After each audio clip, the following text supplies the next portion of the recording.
everybody. Welcome to another episode of the Bitchuation Room with your host, Francesca Fiorentini. That would be me. She is I. Thank you so much for joining me, for tuning in live, for listening in the future, for watching in the future. I hope you're hanging in there. What a couple weeks, huh? Yeah. We're going to get into some things on the show. We're going to be talking about the IDF's takeover of TikTok. I mean, nearly. There's a few steps removed, but pretty close to it. Now they can, their videos of dressing in Palestinian women's lingerie will get definitely boosted. So that's exciting. We're going to be talking about a little bit about what I'm bitching about, looking at the United States on the global level. Not stellar, not good.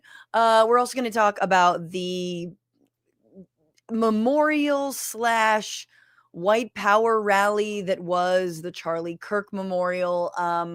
Tasteless, tacky, and very, very scary. And with me, comedian Mohanad Elshieky is going to be joining in just a moment. Very excited to have him. And then later, we're going to be joined by a journalist from The Intercept, Akela Lacy. She's going to be back to talk about what's going on with Democrats, specifically when it comes to weapons to Israel, when it comes to the amount of hate that is coming from the right.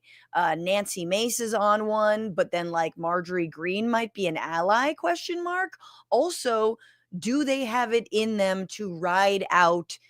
No. There is no riding out, excuse me, to fight the authoritarianism that we are currently facing. And it feels like off the back of the Kimmel cancellation or uncancellation and the murder of Charlie Kirk and the targeting of leftist organizations and fundraising outfits, the answer is no. We've always known the answer was no, but I am curious to hear what Akela, who has more of insight on what's going on the Hill, has to say about all that. We're going to talk about Zohran, Kamala Harris endorsing Zohran, or we'll talk about it. Was it an endorsement? Who knows?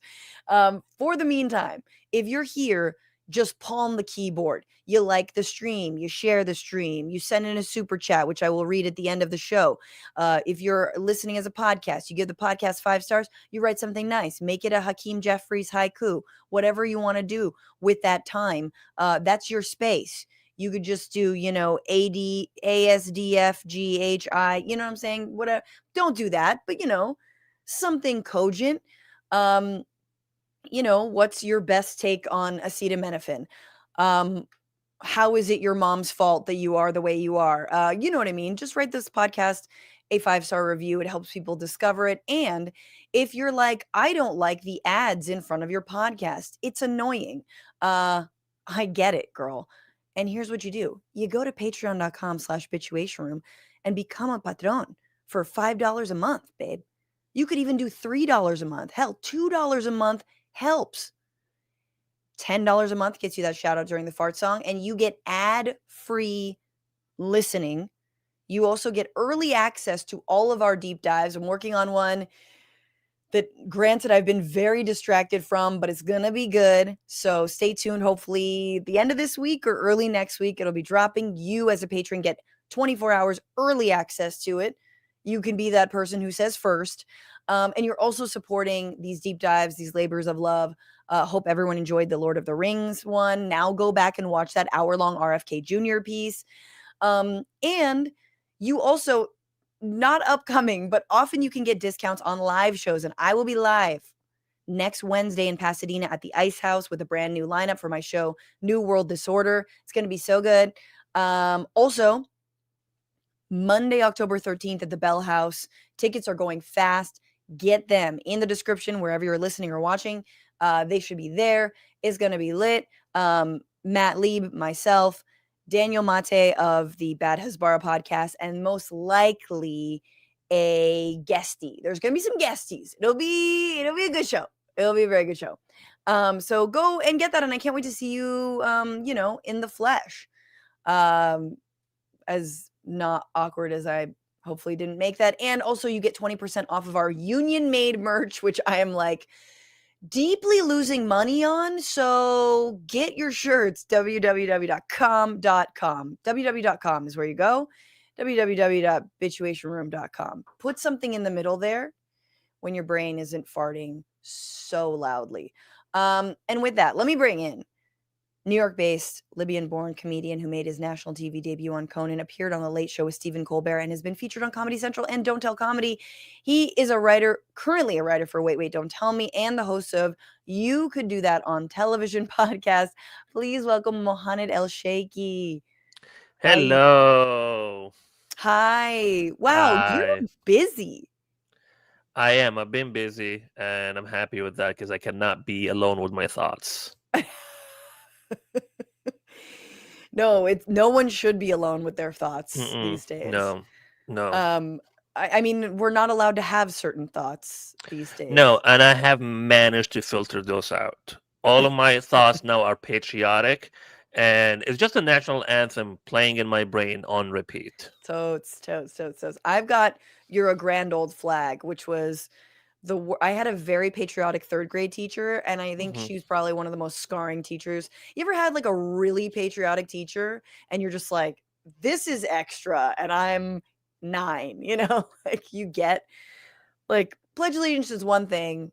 I'm not singing the Grand Old Flag, but yes, that is now Exactly. Exactly. Yeah. in my head. Mohana, we start the show the same way, which is asking you, me, us, the we, what are you bitching about Hmm. today? Well, for me, I am just severely annoyed that we did not get a rapture today. I was promised a rapture, and it's what four It's still 14 early. p.m. Well, it's in New 1 over York. here, right?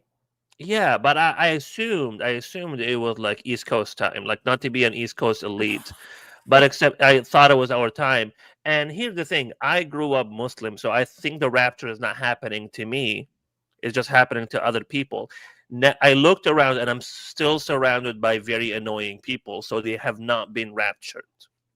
I know, it's always disappointing. You're like, "Yeah, you go." I I I mean, that's also how, like, Christian Zionists view Jews, of which there are fewer and fewer Christian Zionists who are like, "Look, when's the rapture happening? So you guys leave." But when did this was this a TikTok rapture situation? Is that what happened? So, so some I don't know, like a priest or something in South Africa on TV said that the Yes. rapture is happening on Tuesday, and then first of all, South African TV. I don't know how those guys got it. I don't know what they're watching, but they said they're going to be rapture, and then it went all over TikTok, and people were doing tips for the rapture, like what do you do, like don't carry heavy stuff, all of that stuff, You because can't like you can't ascend, and I mean, like, is it about ascending into heaven? Or is it about final judgment? Is it particularly Christian? it is, yeah, and not for all Christians, because I don't think all Christians believe in rapture, and the rapture thing only came up like 200 years ago, so this is a new thing.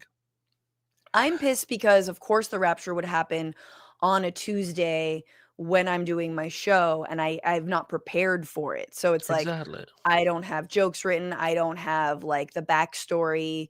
You know what I mean? Like it's like election days or Tuesdays, which is always annoying for this show because I'm like, God Yeah. damn it, what am I gonna But do?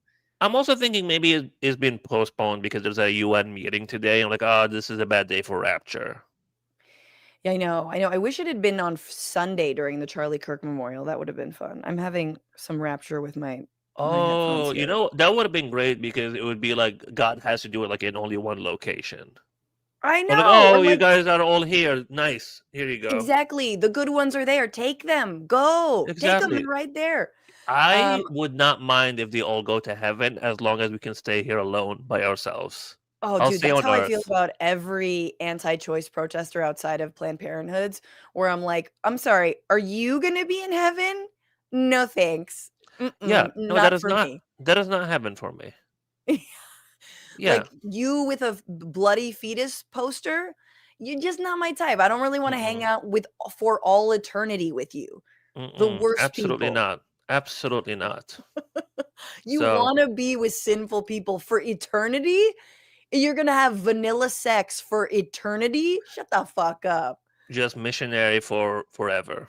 It's Exactly. amazing. Nope. Never doing butt stuff for No, all eternity. no, but All stuff are in eternity. hell. Yeah, Come on.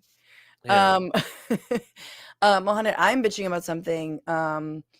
I don't know, more or less serious. So there's a UN General Assembly meeting happening in New York Hmm. right now. And I'm bitching about the fact that now countries, because we are 2 years into a genocide, they've done nothing to stop it.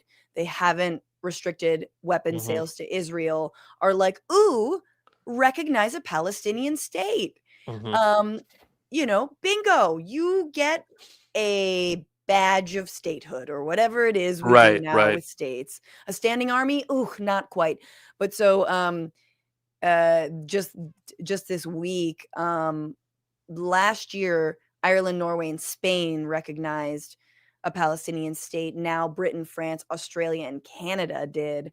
Obviously, the United States and Israel itself are holdouts. And I guess it's like, to me, it does feel just kind of like very late to the party, like washing your hands of what's happening currently. And also the flotilla, dozens of flotillas are heading to Right. Gaza. They will likely be intercepted by Israel. Hmm. Hopefully nobody is harmed. But I'm like, yeah, you could also just send your navy, you know, if you're so fucking down, Spain, or you're so fucking down, the UK, send the Royal Navy, because it would be very Right. interesting to cause a crisis between Israel and the Royal Navy. Like, you actually need that would be interesting. Like, that might actually block a get through a blockade, because Right. Israel doesn't want that smoke. Um, or do they? So that's sort of what I'm bitching about, is just this, like, it does, Spain, I guess, did cancel some weapons contracts that they had buying weapons from Israel, Hmm. but so far everything just feels performative and 100%. Yeah. disappointing.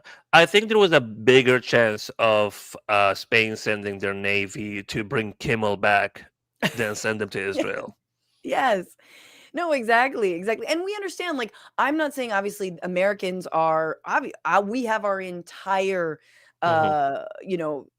our path laid out for us, for me, within the Democratic Party, Hmm. and making sure that any APAC candidate or anyone who receives money from, Israeli lobby is, like, persona non grata. But it's like, y'all could take this a step farther. Like, but anywho, it's not the worst showing at the UN. That had to be Donald Trump, who, in part of his closing remarks, in a room full of countries upon whom he has levied anywhere between 10 and 90% tariffs upon, Right. whose goods we desperately need, and whose economies are surging, while many of their economies are surging while ours Hmm. is not, said this. You have to end it now. Sid, I can tell you, I'm really good at this stuff. Your countries are going to hell. In America, we've taken bold action to swiftly shut down uncontrolled migration. Amazing. Your Amazing countries stuff. are going to hell. Yeah. Well, maybe the rapture was to the end. That's what he was saying. He was gonna be raptured to hell, except the U.S. That is insane thing to say. Your countries are going to hell. Like, uh, are those the words of a smart deal maker? And I know none of this makes sense, and, like, the UN is woke because it recognizes that other countries exist, Right. and no Fox News outfit will play it, nor Sinclair Media or Nexstar. But it's just like, this shit is embarrassing, y'all. This is embarrassing. Yeah, and I love that he said right before that I'm good at that stuff, and then it was like, and now this sentence that will show you that I'm not. Your country's going to You hell. have to end it now. Sid, I can tell you, I'm really good at this stuff. Your countries are going to hell. In America, we've taken bold action to swiftly shut down uncontrolled migration. So this is following from remarks about immigration. Mm, And I'm really good at this stuff. Now, earlier in the day, I believe the prompter was broken. So, and he had very harsh words for whomever broke it. But I do feel like he's just kind of, spitballing here. This is Oh yeah. total He's freelance Trump. He's so good at improv. He's just doing yes and racism. Nice stuff. It's brilliant. And just ends with your countries are going to hell. You points at all the brown people. Exactly. Incredible. But yes, when are we actually gonna, when are we gonna get the so-called good countries to actually stand up for Palestine? Ooh, TBD. Mohanad, let's get into Orange Man Bad. This is a new segment, and then we'll do an ad read right after, I promise. This is a new segment called Orange Man Bad that takes all of the sad parts of our, all the news and puts them in one place with songs. Here we go. Spurs to the Oh, no. Devil. Orange Man Bad. Orange Man Bad. Okay. This week in Orange Man Bad News. Let me turn this down a bit. After being unceremoniously canceled indefinitely by Disney and ABC, Jimmy Kimmel will be back on the air tonight after a massive outpouring of consumer backlash, costing ABC $3.8 billion in market value. I canceled my subscription to Disney, mostly because I realized I was paying $20 a month to watch Lilo and Stitch on repeat with my child, when I could just buy it one time for $6 as a DVD. I mean, it should cost more, in my opinion. $25. That's Lilo and Stitch. That's true, dude. I would too, but it is true. Like having these memberships to Disney to only watch one thing is like having a gym membership just to use the free weights, which is also kind of my MO there. I'm like, I'm gonna use the 5 to 10 pounders. Sinclair and Nexstar Media, however, the owners of ABC affiliate stations, say they are not going to bring back Kimmel. They won't air it, opting instead for a dramatic reading of Police Blotter by actor James Woods. The Divorced Dad Brigade, also known as ICE, has arrested over 400 immigrants in Chicago and holding them in inhumane conditions and brutalizing protesters and activists like congressional candidate Kat Abu Ghazaleh, picking her up and throwing her to the ground amidst tear gas and pepper balls. Now, I don't know if you know Kat, but she's like petite. She is a small person. And I guess when we tell ICE to pick on someone their own size, they immediately imagine the size of their dicks. So that checks out. Meanwhile, 11 elected officials in New York were arrested trying to access ICE detention facilities in Lower Manhattan. Shout out to Tiffany Caban and Gustavo Rivera, And I just want to say, elected LA officials, where you at? What you doing? Some of you been on this show before. Where you at? Get arrested. It's not that bad. I've never been arrested in LA, but I've been arrested in New York. I've been to Central Booking. It's okay. It's okay. Oh yeah. The sandwich is not good. Yeah, that's my main thing with it. I've never been there, but I've read the reviews on Google, and the sandwich is not good. I don't know if the TV works, too. I know. Yeah, exactly. Like, you would get arrested if they could just, like, have some turkey instead of bologna. Exactly. Wi-Fi, good enough. We know now that before he became the border czar, Tom Homan was caught up in an FBI sting operation, accepting $50,000 in a bribe from someone who posed as a possible ICE contractor in a case that was never prosecuted, which is like fair because that was like his practice round of bribery. All right, let's give him another chance this time in power, and hopefully he can get $100,000. Also, Orange Man has declared both transgender activists, whatever that means, and Antifa as terrorists, specifically Antifa being a terrorist organization, as Don Jr. put it, Trantifa. That's the other coin. Trantifa. I just know he said that, and in his mind, he's like, I got them. I cooked. I cooked. Yo, Trantifa. And like, I just have to say, as listeners of this podcast, guys, we're getting so close to being on the map here. All they have to do is keep going down the letters of the alphabet. We've got Brantifa, which is extreme fiber workers. We got Crantifa, people addicted to ocean spray. We got Dantifa, which is just guys named Dan, of which there are far too many. And then we will get to Frantifa, people. And you Oh, can get hell your yeah. Frantifa shirt at, what did I say? www.com, www.bitchuationroom.com. And finally, in Orange Man Bad, and we have to bring this out to really get the full effect. The Orange Man appeared with RFK Jr. and Dr. Oz to announce the cause of autism is your mother took Tylenol while pregnant. Which I guess is the reason why Elon Musk is cringe now, or because his dad groomed his children as brides. Anyway, but the Orange Man had some trouble pronouncing the word acetaminophen. Effective immediately, the FDA will be notifying physicians that the use of well, let's see how we say that. Acetaminophen. Acetaminophen. Is that okay? Which is basically commonly known as Tylenol. The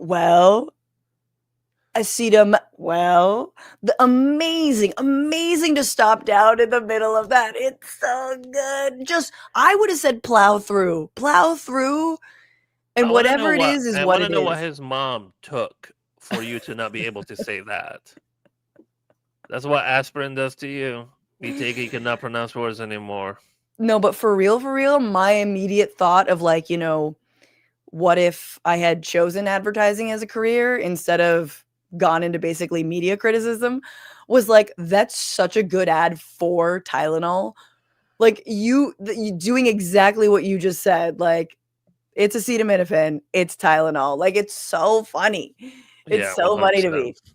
100%. And I also just love that, like, comedians get canceled for mocking Trump when all that he needs to be mocked is just words on a page. He is mocked by words on the daily. Yeah, he's getting owned by himself. No one needs to say anything.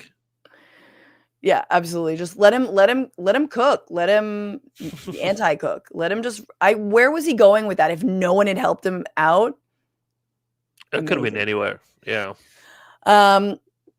Let's get into the week, but first, Mohanad, I have to let our people know about a sale that is happening over at our friends Sunset Lake CBD.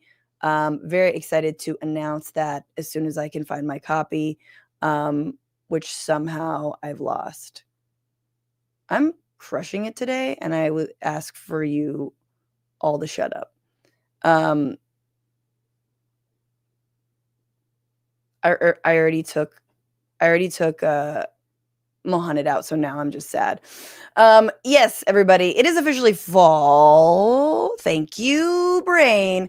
And our friends at Sunset Lake CBD are busy in their fields in harvest mode right now. They're out there cutting and hanging fresh hemp flower in their drying rooms. Sounds so sexy. Getting the crop ready for release later this year. And while they're busy, you get to reap the rewards because there is a sale on their smokable hemp products. 40% off with the code FlowerPower25. Whether you're trying to relax without the high, or you want to cut back on tobacco, or maybe you just want to, stretch your other stash a little bit farther, you know what that is.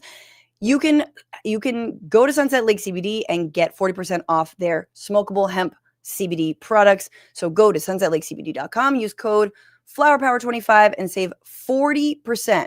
So even though it's Flower Power 25, you get 40% off. And again, they have all kinds of variations of smokables. Smoking CBD is like the easiest, quickest way to like feel that immediate relax, without having that like one sip of alcohol and all the other crap that's bad for you. But so I love their smokables. I'm a fan of their gummies and their tinctures, but head over there. And as anyone I've dried out hemp flower before. It's nice. It's good. This is the good stuff. That was an ad. Okay, let's bring him back in. Mohanad, thank you so much for waiting in the wings. And let's get into a lot of things happened this week, but only 2 things in my book. This is the week where.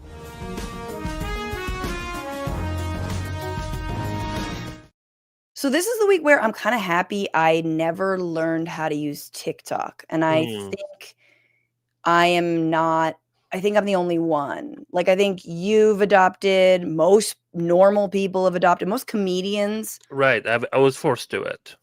force to it and you censor yourself? You say things like unalive and Z word and I try not to just like remove these words so I don't have to say "unalive" or "zegs" or whatever, because I would be so embarrassed, to be honest. I what could is not. Zegs? Zionist?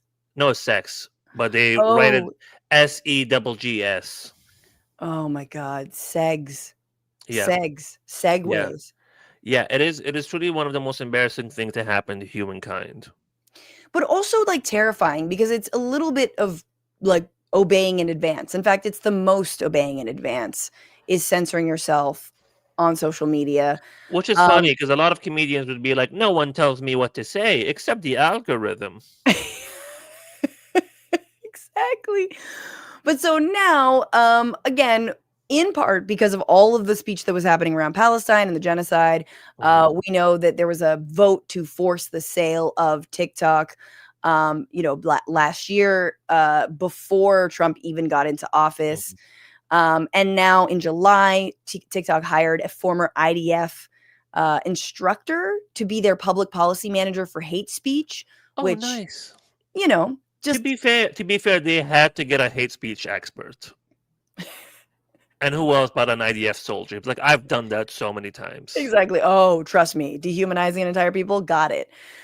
And so again, the forced sale is coming up, and now there's been whispers that possibly the Ellison family, Larry Mhm. Ellison and his son David, who again just merged Skydance and Paramount, who let Stephen Colbert go, obviously after they saw your set on there and we're like, how dare he? No, Exactly. and now are handing $200 million likely to Barry Weiss. That has not been finalized, but like very much committed Zionists are possibly going to own a large stake of TikTok. But here was Trump in an interview with Fox, giving a little bit more insight. And there is one name that comes up as well as possible owners of TikTok. So you get back from the United Kingdom this week. First thing you do, talk to President Xi. It seems like you guys are getting really, really close to a deal for Americans to take over TikTok. They'll get to keep the algorithm because it's so addictive. That's what makes it so valuable. How much money are we talking? How much are these Americans A gonna have? tremendous amount of money. Billions? Oh, I'd rather have them. They're very well-known people, and Larry Ellison's one of them. He's involved. He's a great guy. Michael Dell is involved. I hate to tell you this, but a man named Lachlan is involved. You know who Lachlan is? That's a very unusual name, Lachlan Murdoch. Mr. Murdoch. I believe, and you call him, and Rupert is probably going to be in the group. I think they're going to be in the group. A couple of others, really great people, very prominent people. And they're also American patriots. They love this country. So I think they're going to do a really good job.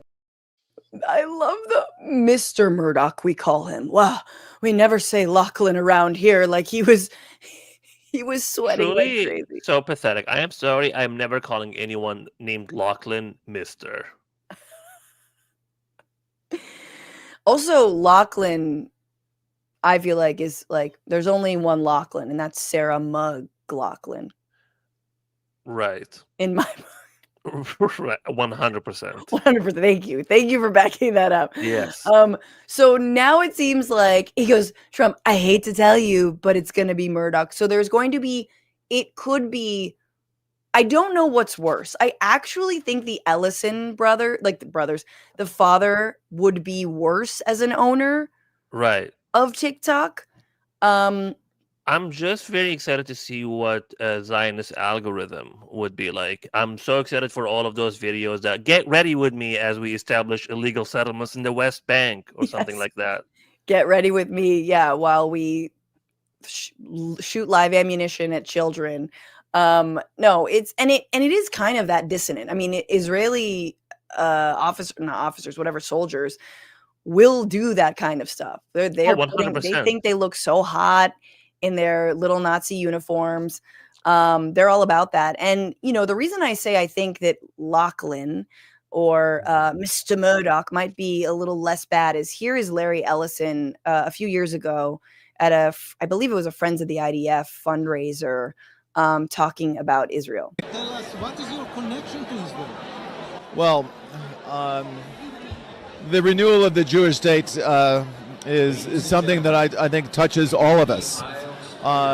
For 2,000 years, we were a stateless people, and now we have a country of our own, defended by all the brave men and women of the IDF.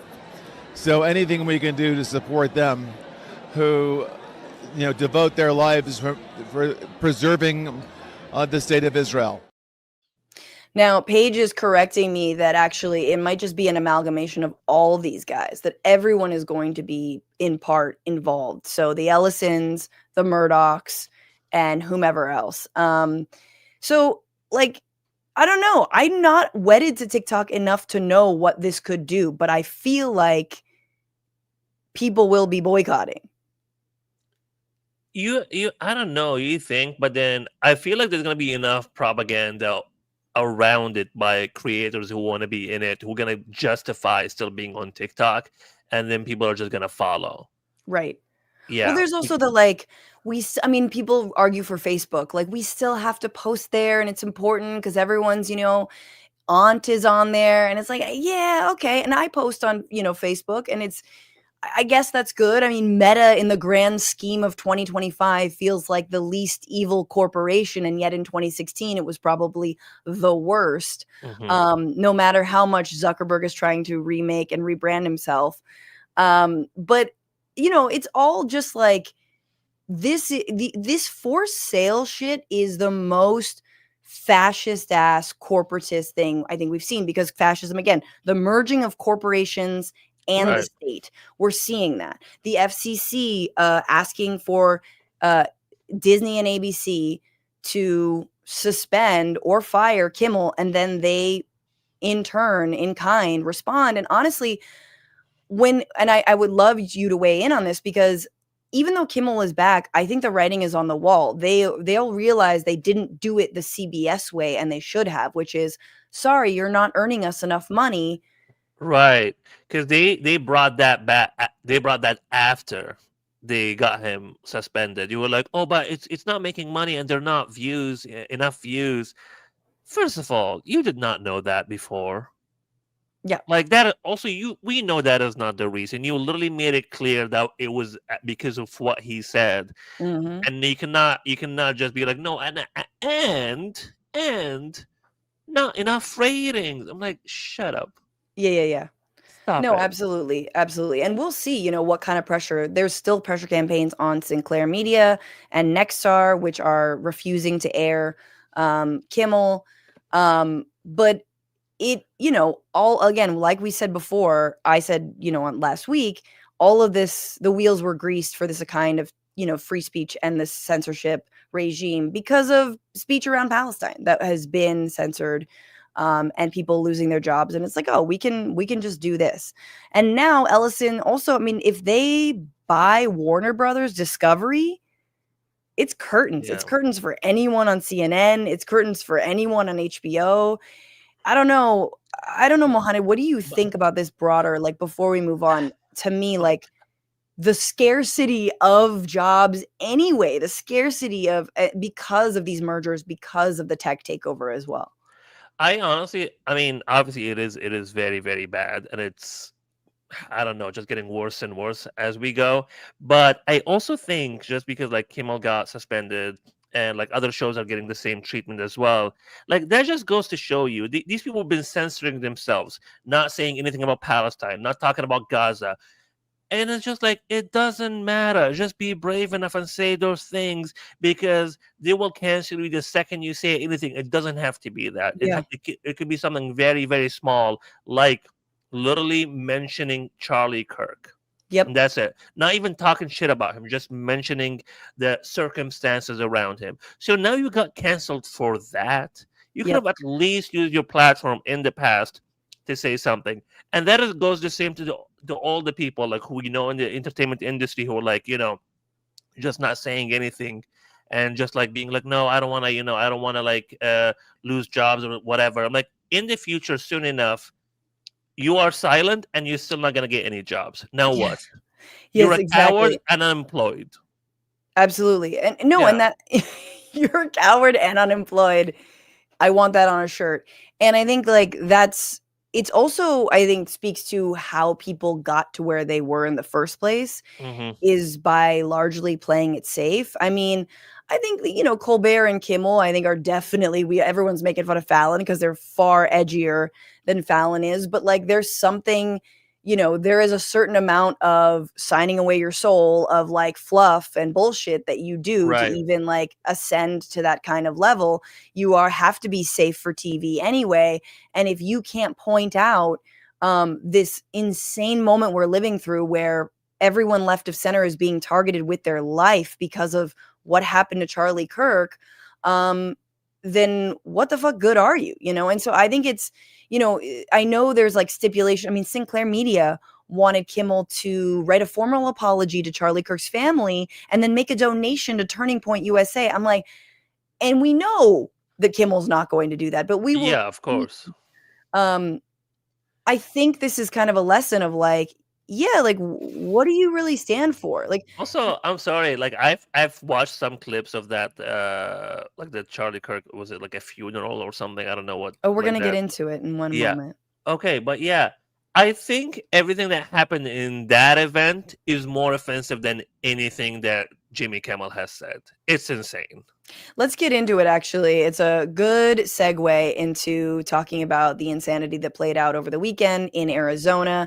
10,000 people came out to a Charlie Kirk memorial. They also apparently broke Grindr. Grindr outages reported, as happens when the RNC gets together as well. A lot of trash left outside of this arena. And, there were some new villains, some old villains. Kyle Rittenhouse came through, another vigilante celebrated. Pam, because they love their vigilantes. Pam Bondi came out, and they tried to make him a martyr in all the speeches, a martyr for like mediocre white guys talking about black on black crime. And the widow of Charlie Kirk, she initially had sort of very strong words for like the enemies, and I'm not going to rest, I'm not going to surrender. But Erica Kirk came out and said two things. One, the response to hatred is not more hatred. And two, that she forgave the person who took Charlie Kirk's life, which was, fairly poignant. And then she was followed up by nothing but hate, nothing but hatred on hatred. And two speeches really stand out, and I have to put them back to back because they're sort of weirdly, ironically in the same hour, which is number one, our boy Stephen Miller, who came up very, very briefly and abruptly, but let's put him back up here. Stephen Miller, who's just never want for the drama and the like, wow, you really were born at the wrong time and of the wrong religion because you're, here he is talking about the storm that is coming. Whispers to the warrior that you cannot withstand my strength. And the warrior whispers back, I am the storm. Erica is the storm. We are the storm. And our enemies cannot comprehend our strength, our determination, our resolve, our passion. Our lineage and our legacy hails back to Athens, to Rome, to Philadelphia, to Monticello. Who's our? Like, this is some real, like, our lineage. Obviously, it's all, like, whites. And you're like... But I do understand now why they defunded FEMA, because they are the storm, so they cannot be held. Our ancestors built the cities. Well, I mean, who was doing the labor? We built the railroads. They produced the art and architecture. They built the industry. Erica stands on the shoulders of thousands of years of warriors, of women who raised up families, raised up city, raised up industry, raised up civilization, who pulled us out of the caves and the darkness into the light. Oh boy. The light will defeat the dark. We will prevail over the forces of wickedness and evil.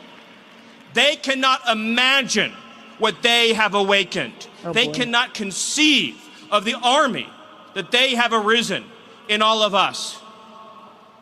Because we stand for what is good, what is virtuous, what is noble. And to those trying to incite violence against us, those trying to foment hatred against us, what do you have? You have nothing. You are nothing. You are wickedness, you are jealousy, you are envy, you are hatred. You are nothing. You can build nothing. You can produce nothing. You can create nothing. We are the ones who build. We are the ones who create. We are the ones who lift up humanity. We are Sparta. Like, this is so insane. It's Oh you my build God. nothing. You create nothing. You're the ones who are fomenting hatred against us. Well, guess what? I, You are a worm on a there's hook. there's also just something about the sound system and the microphone, the way it just makes it Booming. booming. And my God. I think the Yeah. only thing that guy built is himself, because he looks like he was just his own invention, because that man is not a human being. It's insane. No, he definitely, I mean, his family has like multiple times disowned him. And then many people pointed out that it harkened back to Joseph Goebbels' 1932 speech, "The Storm is Coming Again," Hitler's right-hand man, who talked about, so our dear comrade, and this was in the communists had killed this Nazi. Horst Wessel wrote, "And we are fulfilling his prophecy. The others may lie, slander, and pour their scorn upon us. Their political days are numbered. They promise you, workers, citizens, and creative Germans, a Reich of freedom and beauty and dignity. People rise up, the storm break loose. You are the witnesses, the builders, the will bearers of our idea and our worldview. We, the people, have awakened. We have risen up against oppression. 15 million people have joined the army of revenge. You, men, women, comrades, are the bearers, witnesses, builders, and finishers of this unique people's uprising." So on and on and on. The army, the storm, the builders, right? This is just like, it is not word for word, but it is very effing close. It is the spirit of it, pretty much. Yeah. And he's saying it. He's just reciting it the way he imagines that man has recited that speech too. It's just, yeah. And the craziest part about all of this is that he is Jewish, and you're like, oh yeah, my guy, you are quoting Goebbels. Do you know, like, who's being anti-Semitic right now? yeah. But I do think this is the worst thing that happened to Goebbels. I If he can like know. look at the present and he's Poor like, guy. who's quoting me?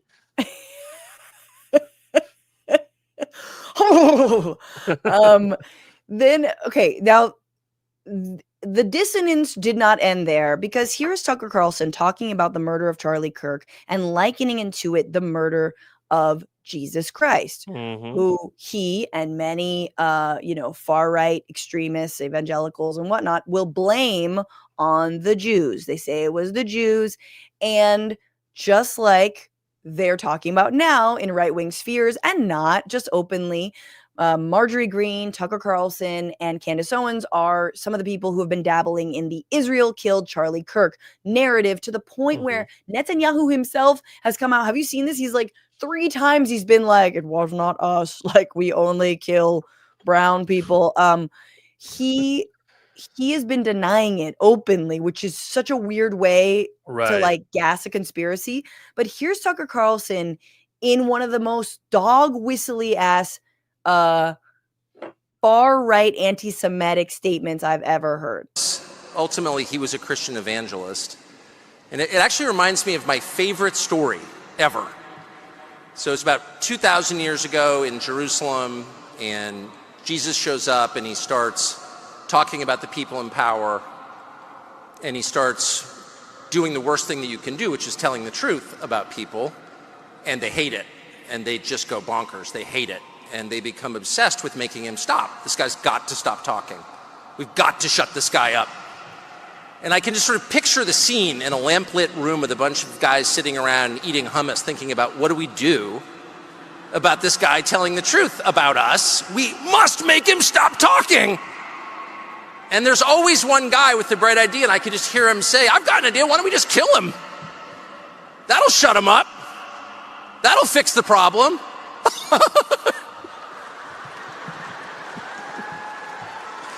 It doesn't work that way.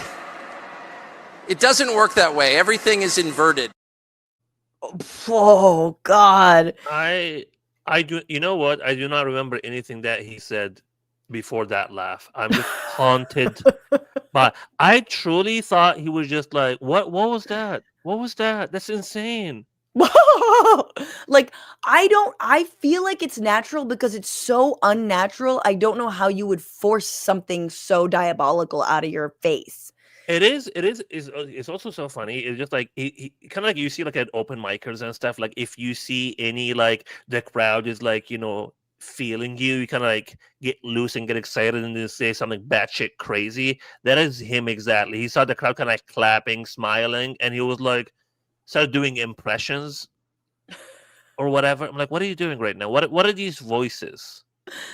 But he is saying very directly, he was a Christian evangelical. It reminds me of Jesus. And you can imagine the people who wanted to kill him sitting in a room eating hummus, which is not Israeli, but okay. But that's why we know what he meant. Yeah. He means a room of Jews plotting to kill him. We have to shut him up for saying things we disagree with. And again, this is the right-wing line of like, you know, oh, Charlie Kirk got too close to the truth on Israel, which is like, what? Like, what is it? It's that they're committing genocide. But again, this is what's so annoying to me, because Democrats and the left, not the left, liberals and Democrats have left the lane around Israel so wide open. They've allowed criticism of Israel to be collapsed into anti-Semitism, that they just wait around for the right to pick up on reality, which is, we need to stop this horrendous genocide. And even people on the right are saying that. Even people like Candace Owens seems fairly affected, even though she's totally an anti-Semite. We just wait around for them to prove how, yes, being against Israel is anti-Semitic. And you're like, no. You can't back time this. You can't reverse engineer that. But it does make me terrified. You know, like, I'm of the belief, not always, but I'll just say that my belief is like, if you are in power, like Marjorie Greene, if you can get some legislation passed, there is no reason why you shouldn't work with her to pass that legislation, even if she's an anti-Semite, because you could save lives, you could stop weapons.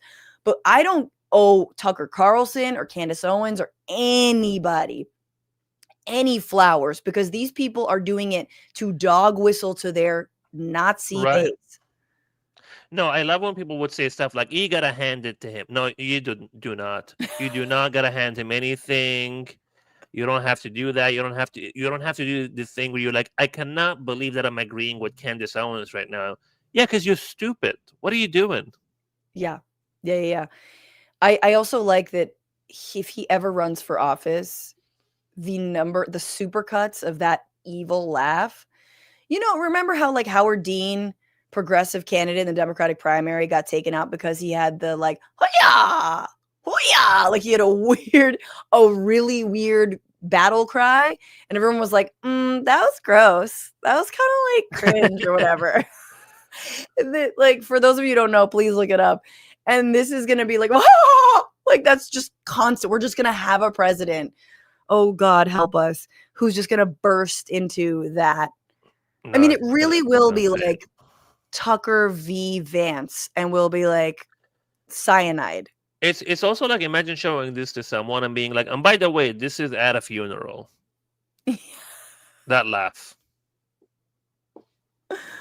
It's impossible to explain. I mean, there were also like pyrotechnics at a funeral, which I don't know what kind of funeral you want. Like, I yes, it's fairly classless, especially in front of a grieving widow, but it's also kind of tight, you know? Right. Yeah, they're having fun. They're doing their thing. It's, you know, it's tacky and it's them. They are always on brand. They're consistent, and I respect that. Mohanad, thank you so much for joining me for the first half of this show. can you tell us where people can watch you live and actually support real comedy? This is what I've been saying is like, take your money away from these massive streaming platforms and go spend money on a night out. Yes, I always say take the money from those giant streamers and give them to Mohanad Elshieky. Everyone should be saying that. People can find me on Instagram, mohanad.elshieky, on TikTok for now. I also had a special that just came out. It's called No Need to Address Me. Go and watch that. And I'm on the road nonstop. Yeah, man. Seriously, you're like writing for the road and everything. And can we get your special on, we'll link to it, but on YouTube? It is currently available on Apple TV and Prime, and you can also listen to it on Spotify and Apple Podcasts in an album form as well. Ooh, I love this. Okay, good. Amazing. Thank you so much for stopping by again, Mohanad. You're wonderful. Take care. And thank all of you. Rachel Atwood says Stephen Miller doesn't pick up his own trash ever. This is true. And Donald James telling us that Kat Abu has been streaming a lot. Yeah, guess what? Guess who's joining Kat Abu this afternoon for her stream? Me. So I guess she got me on her show before I could get her on mine. And Rachel Atwood also reminding us who's coming to Brooklyn on the 13th. I hope a bunch of y'all. And with that, let me bring in my next guest, senior political reporter at The Intercept, or politics reporter. It's a struggle today, guys. It's a struggle. We're making it work. Also the co-host of the Intercept Briefing podcast. Please welcome Akela Lacy. Hello. Oh, she's a podcaster now. Got the I cans, know. I got have the Shure mic. I got the overhead. Yeah, it's real. It's real. It's working on all cylinders. How are you doing? Oh, I'm just fantastic. Truly, I've never been better. How are you? Amazing. Just really amazing. No, in constant fear, and finally accepted the fact that I probably will not seek refuge in another country in the next few years, which has been sort of a hard pill for me to swallow. Yeah. It's like, cool. I guess I'll have measles a few times in my life. My child will have mumps. Yeah. I'm looking forward to those symptoms. Apparently, we're all giving our children autism, unbeknownst to us. Oh my God, So, the amount of Tylenol I took, which I'm like, first of all, you can come for my Tylenol. I'm okay with that. If you try to take my Aleve, I will all fucking hell will fight break you. loose. Dude, like my naproxen, that shit it ruins your stomach, but it is the only thing that helps during the cramps. Oh, I know. Dude, I'm just like, you don't. They you have don't no want idea. They truly have no idea. Yeah, they do not. I did want to sort of pick up where we left off with Mohanad around the Charlie Kirk murder fallout. Yes. Because it's been insane to watch open season be declared upon every Democrat, everyone left of center, and not really feel like there are Democratic leaders standing up for these organizations or groups or, places like Act Blue, which are being threatened. Anyone who receives Soros money, which is kind of every dope organization possible. And then you have, the House voting on resolutions to honor Charlie Kirk. Again, somebody who, I haven't even really played all of the clips, man, but speaking of hate speech, openly talked about Black people, queer people, women in the most despicable terms, and was very open and proud about it. Hakeem Jeffries voted for this resolution. Ilhan Omar, Jasmine Crockett, and others voted against it. Just give me the sense of maybe the Beltway sense of what it's been like since this murder and the kind of mass gaslighting that's been happening. Well, unfortunately, I think it's kind of par for the course for a lot of people. I don't hear people being like, I can't believe how crazy this is, because this is how Democrats have handled pretty much every controversy where they have an opportunity to stand up to Republicans and take a principled stance on something. So honestly, it's been pretty quiet. I think the most upset that I've heard is around this Mace censorship resolution, and obviously the comments that Trump has made about Ilhan Omar around, in reaction to Mace's comments and this censure.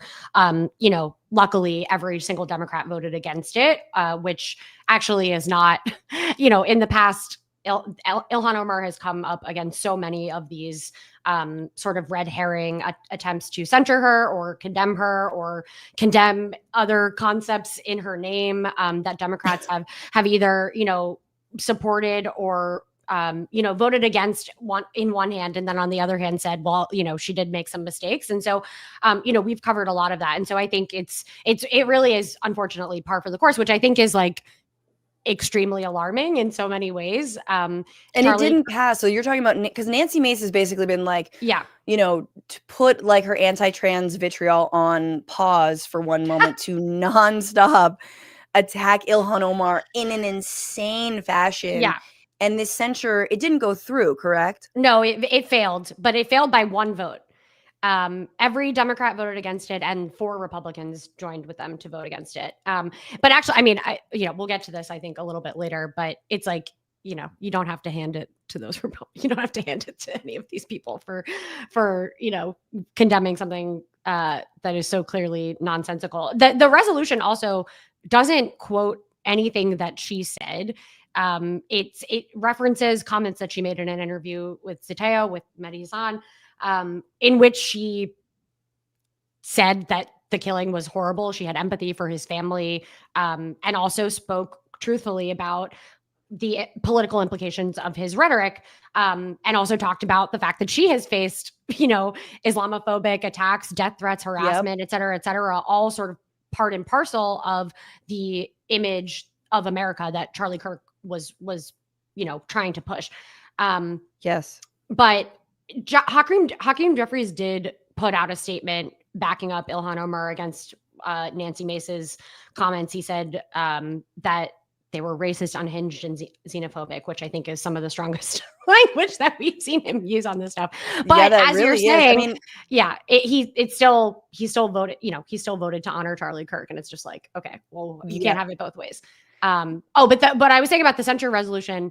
It quotes the video actually that it references is kind of hilarious. It's like a video that Ilhan Omar reposted from TikTok. It's like the entire B-roll is people repairing a roof, but the audio is this guy doing a monologue about how Charlie Kirk's assassination is terrible, and also we shouldn't be excusing any of the things that he said. They were fucking terrible and harmful and caused real harm and real pain for people in this country. So that's what this resolution is about, her reposting a TikTok video. And the fact that it only failed by one vote is extremely emblematic of Meanwhile, you got like ICE tweeting out like Pokemon memes, collect them all about immigrants. I mean, they're doing the most insane cringe stuff.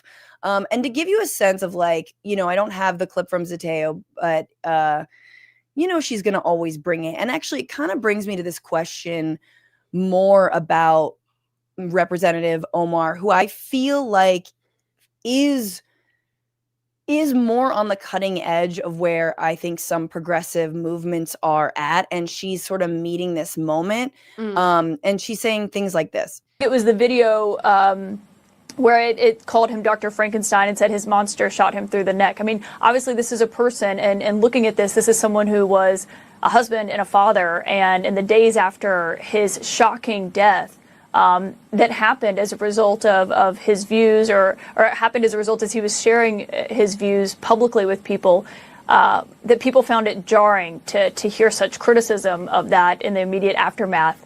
What I find jarring is that there's so many people willing to excuse the most reprehensible things that he said, that they agree with that they're willing to have monuments for him, that they want to create a day to honor him, and that they want to produce resolutions in the House of Congress honoring his life and legacy.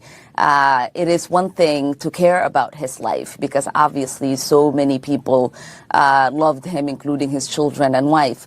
But I am not going to sit here and be judged for not wanting to honor any legacy this man has left behind. That should be in the dustbin of history, and we should hopefully move on and forget the hate that he spewed every single day.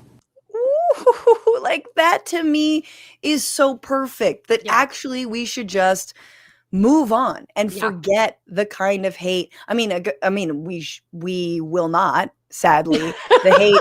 I mean, there are a lot of like which is the whole fucking podcasters. point. Which is the whole point. Like this is the bread and butter of this administration. Like, anyway, sorry. No. And I think what's funny is like, all right, you want to do a holiday. They haven't voted on a holiday, but Trump isn't ruling it out.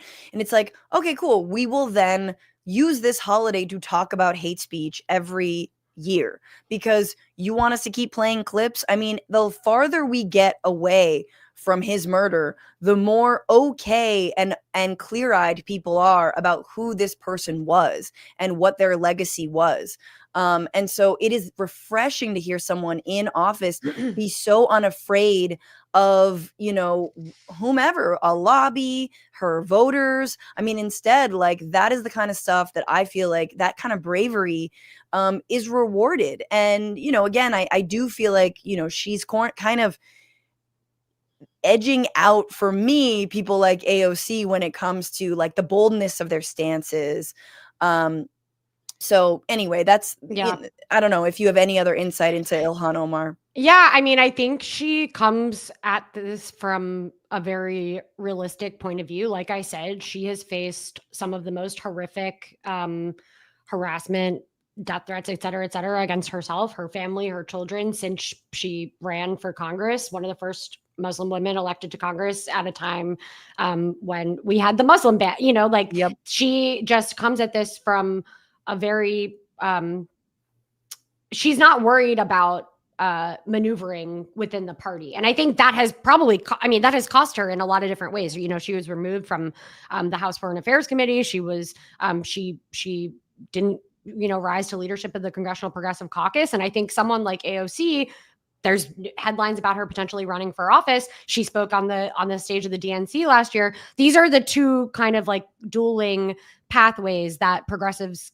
can choose in this environment in Congress. And I think while they are part of the squad, Ilhan Omar basically called AOC out of her name during the DNC last year for giving cover to the Biden administration for, not fighting harder for a ceasefire in Gaza. So they obviously have very different approaches to this. I'm not trying to pit them against each other. I mean, not everyone has. And Ilhan also, Rep. Omar also called out AOC in, AOC's sort of defense of not voting with a Marjorie Greene resolution to, block weapons to Israel and distinguish between offensive and defensive weapons, which I think was the real sticking point that a lot of us were like, this is bonkers. Like, maybe just it's okay to leave it at like, I don't want to support Marjorie Greene, but like the whole offense, defense, weapons, like what the hell are you doing? So it's agreed. I don't want to like, create more animus or create any animus, but I'm like, there is an interesting difference. And there's a strategic difference as well.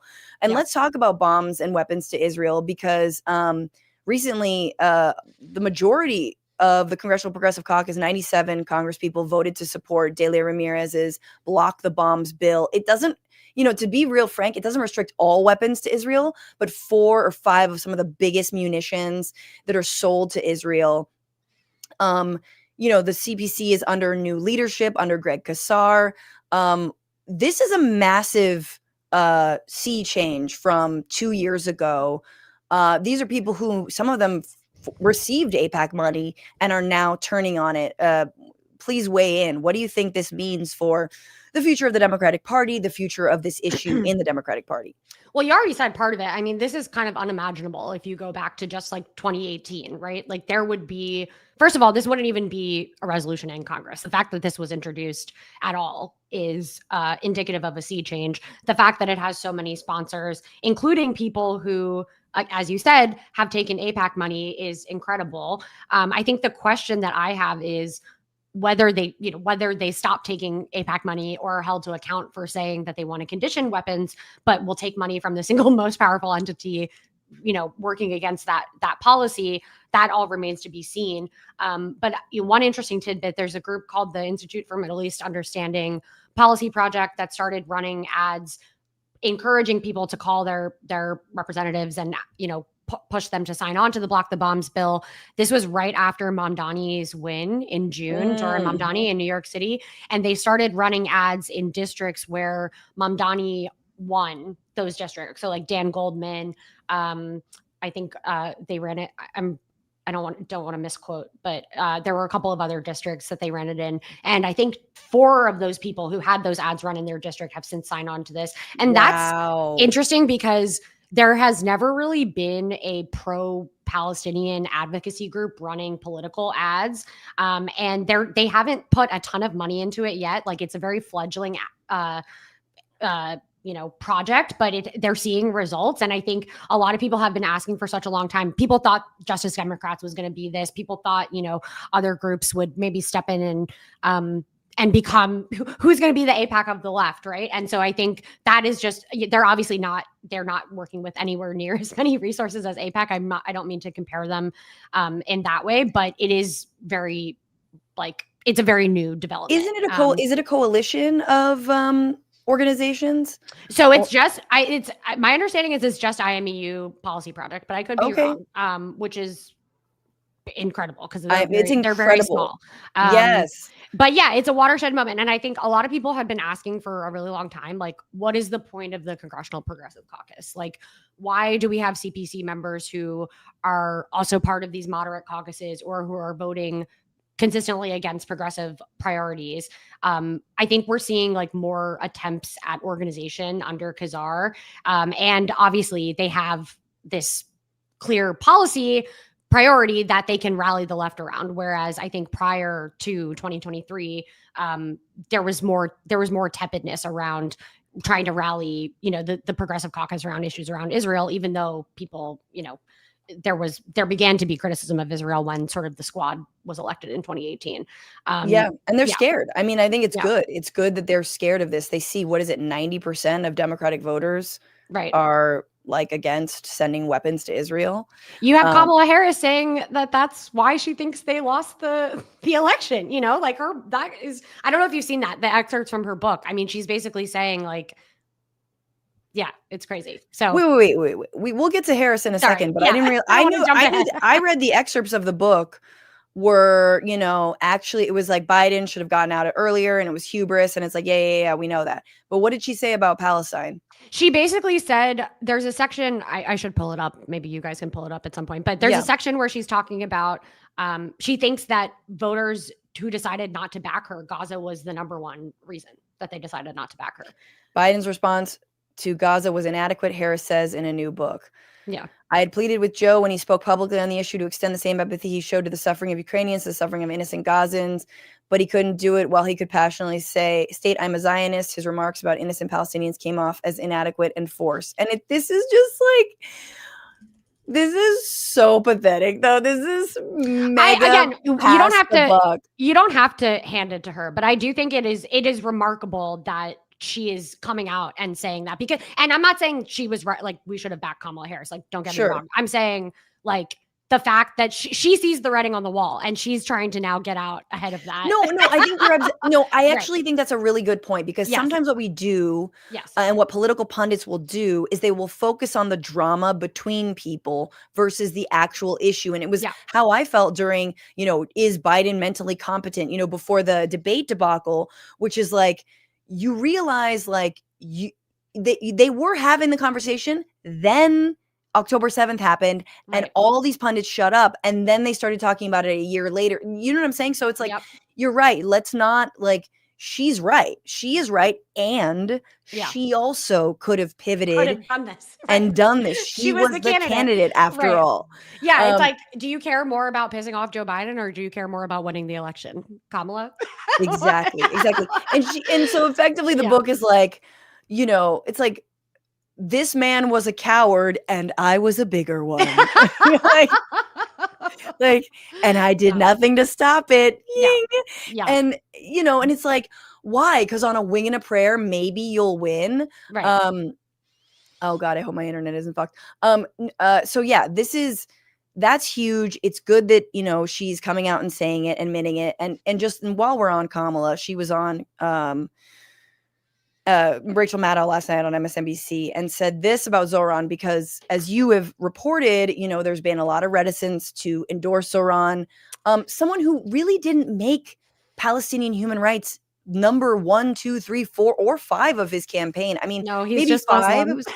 He's just Muslim, and he believes in Palestinian human rights. Yeah, exactly. It's like, well, no, he's the leader of Hamas now. Right. Obviously. So Governor Hochul, as you written, you know, has come out finally to endorse. And here's what Harris had to say last night. What do you think of him and his candidacy? And what do you think of mainline Democratic shyness and agitation about the prospect that he's going to win? Look, as far as I'm concerned, he's the Democratic nominee and he should be supported. Do you endorse his candidacy? I support the Democrat in the race, sure. But let me just say this. He's not the only star. I know that, you know, he's in New York, and I know New Yorkers think they're the center of the world, and here we are in New York having this interview. It is the biggest city in the country. And I love New York, as the saying goes. I really do. But, I mean, there are people like Barbara Drummond in Mobile, Alabama. I can't with her sometimes. So this is being called an endorsement. I wouldn't call it that. Sure. She said, blue no matter who, blue no matter who, blue no matter who. But I would like you to direct you to another person that no one's heard of. And I'm sure Barbara is fine. That's great. But I'm also like, Zohran is single-handedly breathed more life into the Democratic Party than all y'all and the money you threw at every fucking brat campaign combined. Yeah. So why? And what do you have to say about it? And all she has is, I mean, New York isn't the center of the world. Okay, I get it, but I lived in New York, man. And it's not representative of the country. Like, people want to say that it's blue and it's this and that. Yeah, but there are people from every walk of life. The most diverse city in the country. Like, yes. And it is not necessarily, crazed liberals, he won with people who were Trump voters. And they happen to be like brown immigrant Trump voters, but they were Trump voters nevertheless. Big tent, right? Big tent. We need a big tent. Aren't those the people they want to be bringing in to the tent, the Trump voters? No, I mean, gross. No, we meant the whites. Exactly. Literally. Exactly. Like, I'm not even kidding. Like, that is actually what the problem is. I mean, it's funny because I think, again, Kamala Harris is doing sort of like a rehabilitation tour, right? Yes. But she's doing it in a smarter way, I think, at least, than Democratic leadership is going about this. Like, I think just coming out and say, this is effectively the exact same thing that AOC said also, we should support the Democratic nominee. I think it's also really telling that she tries to minimize it by talking about this candidate in Alabama, because that is, again, avoiding what Democrats are so afraid of, which is conceding that there is a sea change happening in their base. If you give Zohran Mamdani all his flowers, you're conceding that you were wrong, basically, and that the corporate funded future of sort of a milquetoast centrist Democratic Party has no future. Like, you're saying that you are okay with that. Yep. No Democrat in power right now is willing to do that in a real position of power, seniority, et cetera, is willing to do that. I think, like, obviously Jeffries and Schumer have been incredibly cautious about this. When I reach out to Jeffries, they're like, we haven't made a decision yet, but here are all the positive meetings or talks he's had with Mamdani. I mean, how many have there been? Here are all the statements he's made telegraphing that he's going to make a decision soon. And it's like, literally, like, so predictable.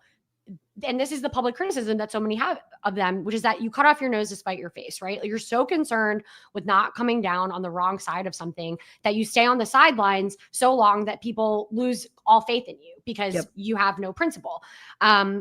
So I imagine they will eventually, Jeffries and Schumer will eventually endorse him, but it's clearly this waiting game for something that they know that's inevitable. And again, they don't want to concede that things are changing or give the appearance that they're they're accepting that change prematurely, because what if Andrew Cuomo wins? I mean, oh my God. What if there's somebody else? No, and I think that the other thing that's interesting about their endorsement, I think we have to take this as a win, at least from my perspective, is that nobody cares whether they endorse. We just think it's a funny game. But like, whereas an AOC endorsement, a Bernie endorsement does matter, nobody cares. It's almost like it could even work against you if like the Dem establishment is like, oh, we love this guy. Yeah. It's almost good for Zohran. It's just funny that they're holding out. And what they certainly can't do, and I have critiques about Bernie about this, is say, I will endorse you if you swear fealty to my whatever, to Israel, or say you'll never say globalize the Intifada, or all these other things that he's never said. Which he never said, right? Which he never effing said, which BTW, I see nothing wrong with saying. I worked on a magazine called Left Turn, Notes from the Global Intifada. We embrace the Global Intifada. Learn Arabic, people. Like, it's 100%. I'm like, but I do think like it's funny because they have no leverage. I think part of the lack of endorsement is also like, well, what could I get him? It's like Zohran doesn't need you. Right. So like there's nothing you could be like, well, I'm going to move him to the center on X, Y, or Z, because he doesn't really need your endorsement to win. This is a really important point. It's not about the endorsement. And many people I've seen people make that point on the reporting that we've done, that it could actually hurt him if Schumer's like, I love this guy. Like, let's fucking vote for Zohran Mamdani. It's more about what it says about the Democratic Party. That's what all of this, that's why we care about, what's why I care about all of these things. It says something about where leadership is at this moment, where you have nobody thought he was going to beat Andrew Cuomo on the first. Like, I feel like people outside of New York actually don't understand how crazy that was, like how unforeseen that was, and how much it is an indicator of where people are. And to your point, New York, whatever, liberal, elite, East Coast bastion, sure, but also home to working class, poor people of all races and ethnicities who found something in this campaign. And again, that's what Democrats, this is why it's so revelatory, addicting for people to, because it's like for me at least, I'm like, this is because it lays everything so bare. Like, yes, you say you want a big tent, you say you want all these people, but you actually don't. You want people who won't call you on your bullshit. You want them curated, and and you want to do all the empty identity politics that you possibly can, and yet you don't actually talk to immigrants, you don't actually talk to brown and black people, you don't actually meet them where they're at. And you're totally, I think it's revelatory, I think it's very telling, and I think it is a fascinating story. And on this story, there every single week, it seems like there's some new centrist, consultant group that is trying to find like another way of doing politics in the Democratic Party. And they want all the Zohran Riz, but they don't want, any of the politics. And I forgot what the latest one was called, but of course you've got the AstroTurf abundance agenda and all that. And, you have Ezra Klein now saying things that we've heard Pelosi say, things that we heard Hillary Clinton say, which is maybe we should open the field to pro-life Democrats, which I can't believe it's 2025 and a political commentator is seriously saying the word pro-life when we know it is an anti-choice Democrat, because what that actually means is you don't believe in the right to have an abortion. And it's like they're floating this shit like it's new. They're serving it up like this centrism is new. Yeah. There is a battle going on. How do you see it playing out? Like, what's your take? So it's called Searchlight. I just looked it up. Thank you. The Gentleson Project. I mean, I don't think people are buying this anymore. The idea of what we've been talking about, this mythical moderate, this big tent only means catering to moderates, and you want all these people in your base, but you're willing to fraternize with the people who are eroding their rights every single day. Like, our political system is not set up to afford a space for a third party, but I think people are increasingly finding, or at least, maybe wrongfully putting their hope in people like AOC or other people in the party to try to take it in another direction. I mean, again, this reporting that she's, mulling a 2028 ticket or whatever it is, there's untapped potential in people who are fed up with this bullshit.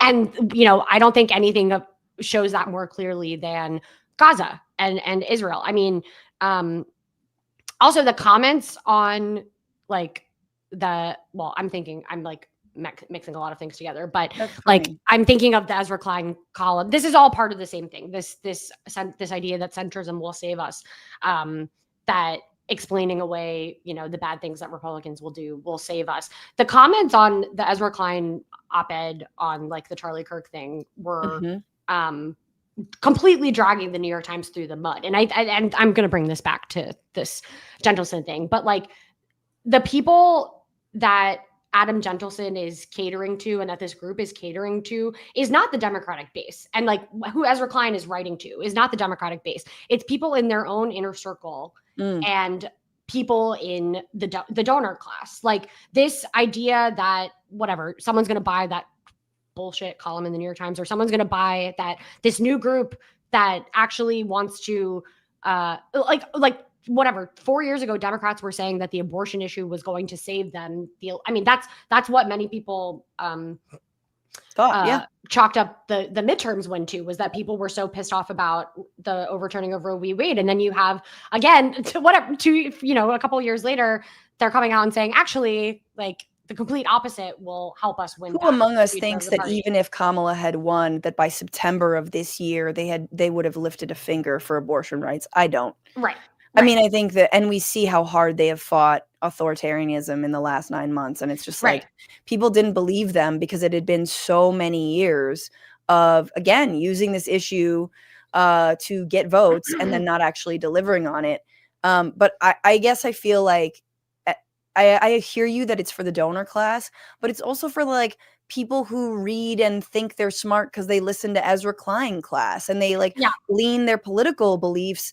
I have disagreements with like crooked media folks, but they are massively influential. And so it does matter the kinds of interviews that they're conducting with congressional, Congress people. It does matter what Ezra Klein is saying out there, because it's how people, they sort of interpret, they're like, they take on the talking points. Right. And they're like, yeah. The Democratic Party did move too far to the left, and it was all too sudden, too soon. I mean, it's just like endlessly enraging. But yeah, I mean, the idea that like the dream team that created and then abandoned John Fetterman is going to like, find how to save the Democratic Party. Like voters are going to have something to say about that. I just don't think people are, I don't think the base is buying it. I think who you're talking about, the donor class, but also like the Democratic elite and like the elite of whatever, like smart people who think they're smarter than everyone else, and that everything left of center is a death bane to the Democratic Party.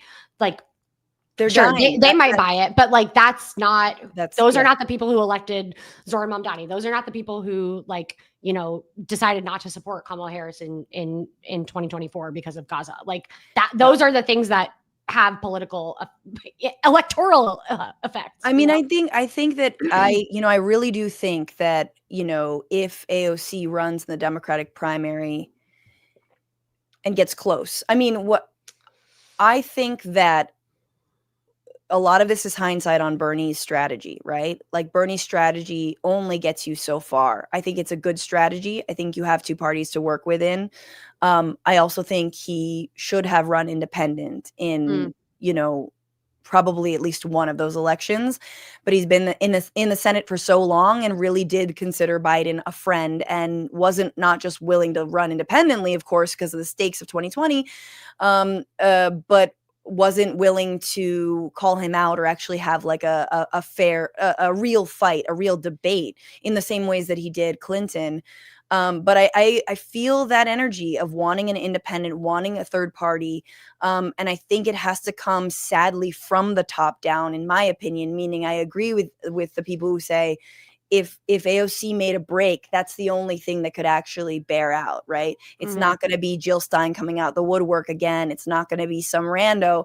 It's going to be someone from the top making a break for it. And being real on the like, look, if we were in a different country, Biden and I would be in a different parties. And that's what AOC said. And we'll see how things shake down. But, the midterms are are fast upon us. And so is the boot of like fascism. I mean, we will be seeing ICE probably patrolling, voting. If the vote was tomorrow, right, you would see ICE out there in, ballot polling places. That's what's going to happen. I don't They're even going want to to be think about scaring that. people. Yeah. What? I said I don't even want to think about that. Yeah. Yeah. And a lot of people are looking at 2026 and being like, look, if Congress isn't gained back, like, it's kind of a wrap. Like, it's a wrap. It's going to be a wrap. Yeah. I mean, it is, but anyway.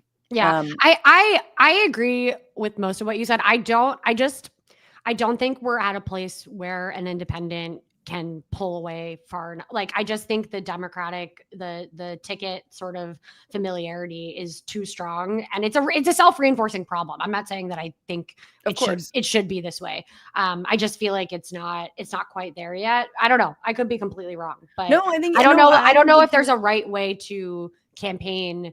I don't know if there is a way that you can campaign on, the way, do what Bernie did the right way. You know what I mean? Like, yeah. I mean, especially I just think, like, look, if Democrats want to lose so badly, let them, and you can win. Yep. That's sort of like, you cannot, the leadership not stepping down at this point is wild. Like, Jeffries and Schumer remaining is wild. And someone has to be the first one to try it, right? Like, the first person probably will not win, but somebody has to try it. Like, you can't, so it has to happen eventually. Yeah. Or obviously, like, the real thing would be running and then creating a third party from the top down. Who knows? But yes, it's a fun thought exercise. I did want to ask, I want to pick up on one last question that I had from before. Yes. But I wanted your thoughts on the strange bedfellows around Israel, given that you've got Thomas Massie, who may be primaried now. He's like, AIPAC's out to get me. He's a Republican, obviously, who's been outspoken about Israel, as well as Marjorie Greene. And like I mentioned earlier, there was a split in the squad about whether to vote on a resolution that Greene had brought in a bill that failed ultimately. Mm-hmm. But how do you make sense of this dynamic, and how do you see it playing out? Is it growing? Are there more people willing to come across the aisle on this issue? Yeah. So, excuse me. I actually love this topic because it's been bothering me. Yeah. You need bipartisan support for anything in Congress, but I don't think that means that we have to hand it to people like Marjorie Taylor Greene, who brought into existence the anti-Semitic Jewish space lasers episode. But it certainly makes Democratic leadership look really bad when you can point to someone like Greene and say, look, even she gets it. Like, the person that they're using to make a mockery of the Republican Party. Massie and Greene, neither of them have signed on to the Delia Ramirez bill, or they hadn't co-sponsored it. I actually haven't seen the breakdown of the vote that you mentioned. So someone fact check me on that. But Massie has said we should end all military aid to Israel. Also, you mentioned they all voted to cut military funding in that Pentagon bill. I think we're seeing, and not just on Gaza, actually, this is similar group of strange bedfellows on the Jeffrey Epstein stuff. It is. It exactly is. Yes. So I think, it is. Yeah. I don't know if you can say that more Republicans are being willing to join on, but I think maybe they're finding more issues where they can make those alliances. And if anything, I mean, even if it doesn't move legislation, what it does is give people like Schumer and Democratic leadership, it gives them, A, it makes them look really bad, and B, it takes away sort of any excuse that they would have not to sign on to something like this. And I mean, obviously AIPAC is the big elephant in the room here. Yes. But Thomas Massie has been one of the most outspoken members of Congress on AIPAC stuff. And I feel like it's almost like I feel like people give more credence when Thomas Massie criticizes AIPAC because he's a Republican for some reason, which I don't really understand. I guess it's the same mechanism where it's like, you can disagree on everything, but no one can disagree on this. I don't know how strong of a political tool that is when it actually comes to moving legislation. I think it's more of an optics thing. And I think it makes, again, it it increases how bad they look at doing their it's jobs. really, but well, I Yeah. mean, and it's the same Zohran effect of like, Right. well, we want to energize people, but not like that. Well, we Right. want bipartisanship, but But not not like like that. yeah. You know, we don't want, to work with Green or Massey. And it's like, well, why not? And it's like, well, Right. because they're fingering our donors. But Yeah. I do think that's really interesting about yes, you're right. Like the Massey Green connection is an Epstein one as well. It's like Yeah. they are, surprisingly, I'm Yeah. always like floored at how easy Trump had it. Just put Green in some role. Yeah. Throw her a bone and she would have been your best, most loyal lapdog. Right. And he couldn't and didn't because he, doesn't want to fuck her. But that's also why I don't put too much weight in it, because I think a lot of it is out of spite. Because again, like if either of them really cared about any of these things, they would be, they would be out in front leading the Block the Bombs bill, or like they would be holding joint press conferences with Delia Ramirez, and it's like they wouldn't be caught dead doing that, because obviously why? Yes, absolutely. They can't get too close to it. And they're signaling to their base. They're signaling to whether it's the white nationalists or whether it's people critical of Israel. They're responding to something. They see a lane, but it's totally opportunistic. And you're right. Like, it's like, how much are they actually going to deliver on it? Last, my personal gripe with Jimmy Gomez, again, running in CA 34. He has knocked out his challengers thanks to AIPAC money. It was the only general that AIPAC spent money on in last election to defeat David Kim, who was speaking out against Israel. And now you have Angela Gonzalez Torres, who is running. And, her dad was deported, like been in the crosshairs of ICE. Like, she is running on some real shit, because honestly, in a very Latino district, like someone like Gomez is running on his name. And then he was also the one, let's remember, who put out fake endorsement flyers from Bernie a few years ago. This was like four years ago. That was like, I don't think I knew that. Yeah. And it's like, no, he didn't. No, he has. And he's always sort of in the right place. And he's like, super coasting by, but he is taking hand over fist money from Israel. And so crypto. I think this is, I mean, you've written about it, but I think it's really interesting because there are some of these Dems that are like, we've been calling them out. You just need to get called out by your own people. Right. I think this primary is actually really interesting, because when I was getting ready to report on it, I was like, it's not black and white. It's not like Jimmy Gomez has this long history of voting, the most, egregiously with Republicans or something like that. Like it's sort of what I am seeing more and more. And again, with sort of the upsurge in primaries this year, what we're seeing is that the bare minimum is no longer enough for the base. And people are saying, look, if you're taking money from this entity that is like this single-handedly stopping the U.S. from acknowledging its role and stopping its role in a genocide, if you are kind of, you're good on ICE, you're good on immigration stuff, but like you're taking all this crypto money, and you're not actually leading on any of these issues. You're not willing to stick your neck out unless it's to get a photo op being arrested at an ICE detention facility, which, was one of the most recent things that he was praised for in national headlines. That's not enough. And so I think that's really the tone here. And again, it's the same thing. Like when I interviewed Angela, it's like, she was like, he is basically just not, I just completely lost my train of thought. It's not so much like Jimmy Gomez is the worst villain in all of the California congressional district. The congressional delegation. It's that people don't want their representative answering to a lobby.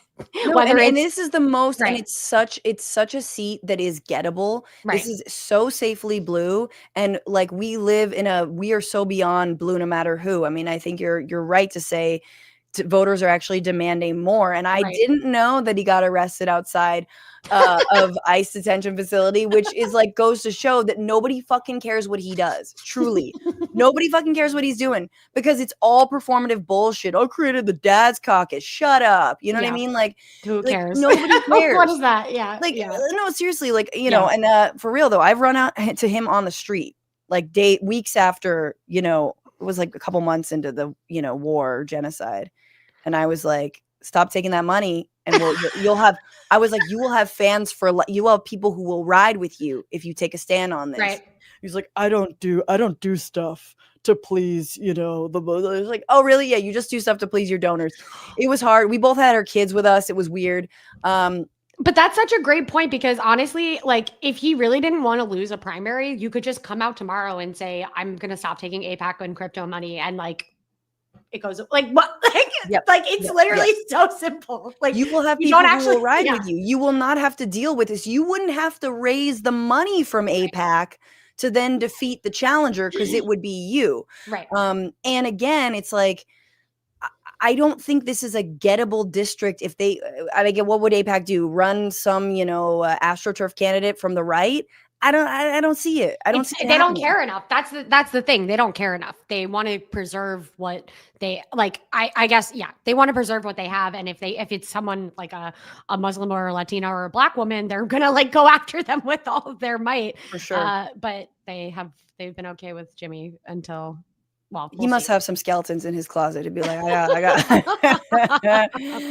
got to keep it on the up and up. All right. Akela Lacy, thank you so much for being on for this extended and wonderful interview. Where can people read you, support you? You can read me at The Intercept at Akela_Lacy on Twitter and Instagram. My Blue Sky handle is something long that I don't remember. So, you know, probably Akela_Lacy. If you Google me, you will find me. And you're doing awesome reporting. And thank you for staying on this and always appreciate your insights. And yes, take care. Thank you. Thank you. And thank you all for being here, for sticking with us, for chilling. Mark Gogan member for 16 months, Francesca greater than Anna. Well, hey, I appreciate that, you know, but I do still think homeless people started the fires. Moondragon member for 7 months. Happy Mooniversary. Looking forward to seeing you and Kat Abu Ghazaleh working together. Oh, hell yeah. It's a Mooniversary. Does that mean it's your birthday? Beyond misconceptions, yes, the best thing to come out of the acetaminophen debacle is the Epsteinaminophen. Beautiful, beautiful work, internet. Mark Lee Match Fishing, thank you for your super chat. 95 Democrats signed on to the Charlie Kirk Memorial Day. For fuck's sake, no wonder they're being trounced by the right. Yeah, I mean, we didn't mention it with Akela, but we should mention every single time that the Democrats and somehow have a lower approval rating than Republicans, than the party of if you do not coddle Charlie's balls in your hands like a baby bird, you are gonna die. We're gonna hunt you down. In Silicos, I don't understand that comment, but thank you. Rachel Atwood says the two white guys who voted nay aren't progressive. On the Charlie Kirk bill. Which bill? SHK says, I love that passive voice. He should be supported, not I support him. Yes. Way to point that out on the Kamala comment. It's like, he should be supported because we support blue no matter who, but not, nothing about the campaign, nothing about how he inspires people, nothing about his policy proposals around freezing the rent and grocery stores that are affordable, nothing about like anything. Because I think it's embarrassing. To Akela's point, it's like, oh, because he's the real deal. That's like what that's someone real. I am someone who is not real. That is someone who is real. Nadia, I'm sorry you weren't able to get any super chats past the YouTube censorship. Apologies, but thank you for the super chat. And Miss Kaylee said Mamdani won due to RCV and Bernie and could have won with RCV. What a good point and very important point, right? Just as our side of the street should stop taking dark money, should stop taking APAC money, that we should get money out of politics in our primaries, we should absolutely implement things like ranked choice voting. That is such a good point. That is the best point, in fact. We can clean up our side of the street. We can make the Democratic Party actually more democratic if they will allow it. But this is a very, very simple way to make build more democracy, make sure that upstart candidates like Zohran can actually win. And so thank you for bringing that up. And let's just thank all the people who have supported this show. Patreon.com/Bitchuation Room. With the fart song, $10 or more gets you this shout out. I hope you're sticking around for it.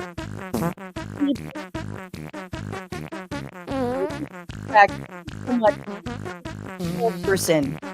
That is your name. Discounted meat salesperson. I hope the market is good. Thank you for getting me that discounted bacon. It was a little rotten, but still good, once you fry it up. Thank you for upgrading Tracy Ava and Gerard. Thank you over on Substack, Kev, Chelios, Caitlin Baca, Shrew, John Britton, Graham Lee, and Andreas Hausler have all become paid members of Substack, frannypo.substack.com. Thank you, Paul Little, for subscribing with Prime. Thank you, G.A. Ron, for subscribing with Prime. What a good way to direct your Bezos bucks. Galadin, thank you so much. And all of the people who I haven't thanked. And I can't believe I missed the fart song last time. This is why you get extra fart song. And I know you love it. Thank you so much to Paige, Oamek, to Brent, Godin, and to Andy Vasoyan. We're streaming Tuesdays, sometimes Thursdays, 1 p.m. Pacific, 4 p.m. Eastern on YouTube and Twitch. Follow the show on Twitter, Bitchuation Pod, TikTok. Do not follow me on TikTok. No, follow me on TikTok. We'll see what happens. You can follow the show on Instagram, Bitchuation Room. Get our little clips and things that you missed. Make sure to come see me in Brooklyn on October 13th and October 1st at the Ice House. And we will be back next week. And until then, fight the power, fuck the patriarchy, and free Palestine. Don't just bitch about it, but be about it. Bye.